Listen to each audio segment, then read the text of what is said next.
नमस्कार। अगर आप 12वीं पास हैं और राष्ट्रीय परीक्षा बोर्ड में सरकारी नौकरी करना चाहते हैं तो आप 11 जुलाई 2020 से इसके लिए रजिस्ट्रेशन करवा सकते हैं और 31 जुलाई इसकी अंतिम तारीख रखी गई है रजिस्ट्रेशन करने की।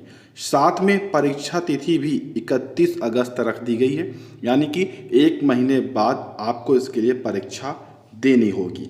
यहाँ पर आप देखेंगे कि 4 पदों के लिए भर्ती का विज्ञापन जारी हुआ है, जहाँ पर वरिष्ठ सहायक के लिए, जिसके लिए लेवल 7 की आपको सैलरी मिलेगी। कुल पद 18 हैं।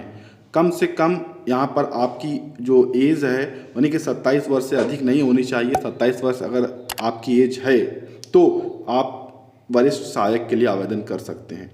इसके लिए आपको आवश्यकता रहेगी कुछ शैक्षिक योग्यता की, जैसे कि मान्यता प्राप्त विश्वविद्यालय बोर्ड से स्नातक डिग्री है तो आप आवेदन करिए। एनबीई द्वारा निर्धारित परीक्षा को उत्तीर्ण किए हैं तब भी आप इस पोस्ट के लिए आवेदन करेंगे। कनिष्ठ सहायक में लेवल 2 की सैलरी मिलेगी। 57 पद इसके लिए हैं और 27 वर्ष से आपकी एज कम नहीं होनी चाहिए, ठीक है, कम होनी चाहिए, कम से कम 27 वर्ष से कम होनी चाहिए। सभी के लिए मैं कम बता रहा हूँ। फिर यहाँ पर आपकी जो शैक्षिक आवश्यकता है वो केंद्रीय राज्य सरकार द्वारा मान्यता प्राप्त बोर्ड विश्वविद्यालय सेवा माध्यमिक परीक्षा 10+2 आपको उत्तीर्ण होना चाहिए। यानी अगर आप 12वीं पास उत्तीर्ण हैं तो आप आवेदन करेंगे। Windows network operating system, LAN architecture जैसे कंप्यूटर और बेसिक सॉफ्टवेयर पैकेज के उपयोग में आपको दक्षता हासिल होनी चाहिए। अगला जो यहाँ पर पद है वो है कनिष्ठ लेखाकार का। लेवल 4 की सैलरी है इसमें। कुल 7 पद हैं। 27 वर्ष आयु मांगी गई है। किसी भी मान्यता प्राप्त से गणित या सांख्यिकी के साथ स्नातक डिग्री या वाणिज्य में डिग्री आपके पास होनी चाहिए। साथ में किसी सरकारी संस्थान में लेखा कार्य करने का 3 वर्ष का अनुभव एवं कंप्यूटर आधारित लेखांकन का ज्ञान भी आपके पास इस पोस्ट के लिए होना चाहिए। अंतिम यहाँ पर जो पद है वो है आशुलिपिक का। लेवल 2 की सैलरी है और 8 कुल पद है। 18 वर्ष से 27 वर्ष तक के अभ्यर्थी आवेदन करेंगे।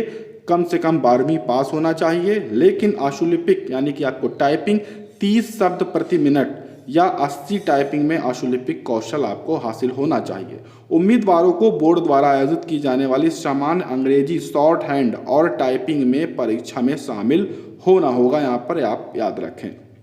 साथ में सरकार पीएसयू स्वास्थ्य निकाय से आशुलिपिक के रूप में कार्य करने का 2 वर्ष का अनुभव एवं कंप्यूटर का कार्य संपादित करने की योग्यता भी आपके पास होनी चाहिए।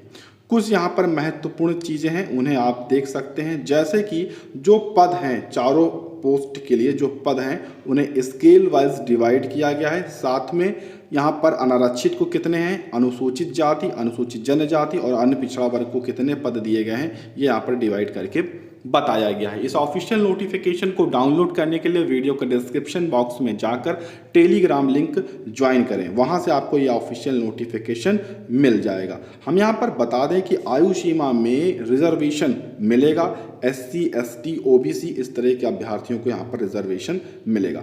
जो अभ्यर्थी आवेदन करना चाहते हैं वो इस PDF फाइल को खोल सकते हैं और ये पंजीकरण के लिए यहाँ पर देख रहे हैं TCS की जो वेबसाइट है, ये लिंक यहाँ पर दिया हुआ है। जैसे ही आप पंजीयन लिखा हुआ है इस पर क्लिक करेंगे, आप लॉगिन पेज पर यानी कि पंजीकरण जो पेज है, रजिस्ट्रेशन पेज है, वहाँ पर पहुँच जाएंगे और लॉगिन, ये जो नीले कलर का लॉगिन लिखा है इस पर जैसे ही क्लिक करेंगे आप वहाँ पर पहुँच जाएंगे। अभी हम आपको उसको दिखा भी देंगे। उसके बाद नीचे आएंगे, कुछ और भी चीज़ें यहाँ पर पात्रता के बारे में, भाग के बारे में बताई गई है। कुछ आरक्षण जो रियायत मिलेगी, आपको लाभ मिलेगा, वो यहाँ पर बताया गया है। यहाँ पर आवेदन करने का अन्य तरीका भी बताया गया है। यहाँ पर भी आप क्लिक करके डायरेक्ट आवेदन कर सकते हैं। तो यहाँ पर भी चाहें तो आप इस PDF फाइल पर क्लिक करिएगा, आप यहाँ पर आवेदन करेंगे। अब यहाँ पर देखेंगे कि TCS के साथ पंजीयन के समय निम्नलिखित दस्तावेज आपके पास स्वप्रमाणित अपलोड करने होंगे, जहाँ पर आपको आयु और शैक्षिक योग्यता प्रमाण पत्र, 10वीं प्रमाण पत्र अपलोड करना होगा, 12वीं कक्षा का प्रमाण पत्र, स्नातक की डिग्री, स्नातक तक की जो अंक तालिकाएं हैं वो अपलोड करनी होंगी। फिर यहाँ पर अगर आपने स्नातकोत्तर डिग्री लगाई है तो अनुभव प्रमाण पत्र, अनापत्ति प्रमाण पत्र यदि लागू है, अगर आपने कहीं से नौकरी कर रहे हैं या छोड़ना चाहते हैं तो, साथ में सक्षम प्राधिकरण द्वारा जारी किया गया जाति दिव्यांग EWS प्रमाण पत्र भी आपको अपलोड करना होगा अगर लागू है तो, ठीक है। उसके बाद एक आपको आईडी प्रूफ यहाँ पर अपलोड करना होगा, जैसे आधार कार्ड वगैरह आपको अपलोड करना रहेगा। अब यहाँ पर देख लेते हैं, आवेदन करने के लिए कुछ आपको शुल्क देना होगा। सामान्य वर्ग के उम्मीदवारों द्वारा गैर वापसी यहाँ पर आपको 1500 रुपये देने होंगे। ये आपको जो है टीएसटी का भुगतान किया जाना है। साथ में SC ST PWD EMS OBC इस तरह के जो भी अभ्यर्थी हैं सभी को 750 रुपये का यहाँ पर भुगतान करना होगा। इस भुगतान को आप ऑनलाइन कर सकते हैं। परीक्षा के जो केंद्र हैं वो वेबसाइट पर बता दिए गए हैं, वहाँ से आप परीक्षा के केंद्र भी देख सकते हैं। इसमें आपको सिलेक्शन पाने के लिए यहाँ पर कंप्यूटर बेस्ड यानी कि CBT टेस्ट होगा, उसके जरिए आपका यहाँ पर सिलेक्शन होगा, जो कि आपका 31 अगस्त 2020 को होगा। जहाँ पर सामान्य बुद्धि और तर्क के यहाँ पर एक प्रश्न का 1 अंक रहेगा, कुल प्रश्न 50 रहेंगे, सामान्य ज्ञान के 50 रहेंगे, अंकगणितीय योग्यता के 50 रहेंगे, अंग्रेजी के समझ के 50 अंक रहेंगे। कुल 200 प्रश्न यहाँ पर आपको मिलने वाले हैं। ठीक है, ये आपका पोस्ट थी वरिष्ठ सहायक और कनिष्ठ लेखाकार की। फिर यहाँ पर आपको अगर अवधि की बात करें तो 180 मिनट मिलेगा। वहीं पर कनिष्ठ सहायक और औसलिपिक यानी 10+2 के लिए सामान्य तार्किक सभी के 50-50 यानी कि 200 यहाँ पर प्रश्न होंगे, प्रत्येक प्रश्न 1 अंक का रखा जाएगा। 180 मिनट इसके लिए भी आपको दिए जाएंगे। तो ये सभी चीज़ें हैं। अन्य किसी भी परेशानी होने पर आप इस हेल्पलाइन नंबर पर, इस ईमेल आईडी पर, इस वेबसाइट पर संपर्क करके पूरी जानकारी ले सकते हैं। हमें भी कमेंट बॉक्स में कमेंट करके आप यहाँ पर सूचना प्राप्त कर सकते हैं। मुझे उम्मीद है कि सभी जो चीज़ें हैं वो आपको समझ में आ गई होंगी। कोई चीज़ अगर नहीं समझ में आई कमेंट बॉक्स में कमेंट करके पूछ सकते हैं, और ऐसी सूचना के लिए आप चैनल को सब्सक्राइब भी कर सकते हैं।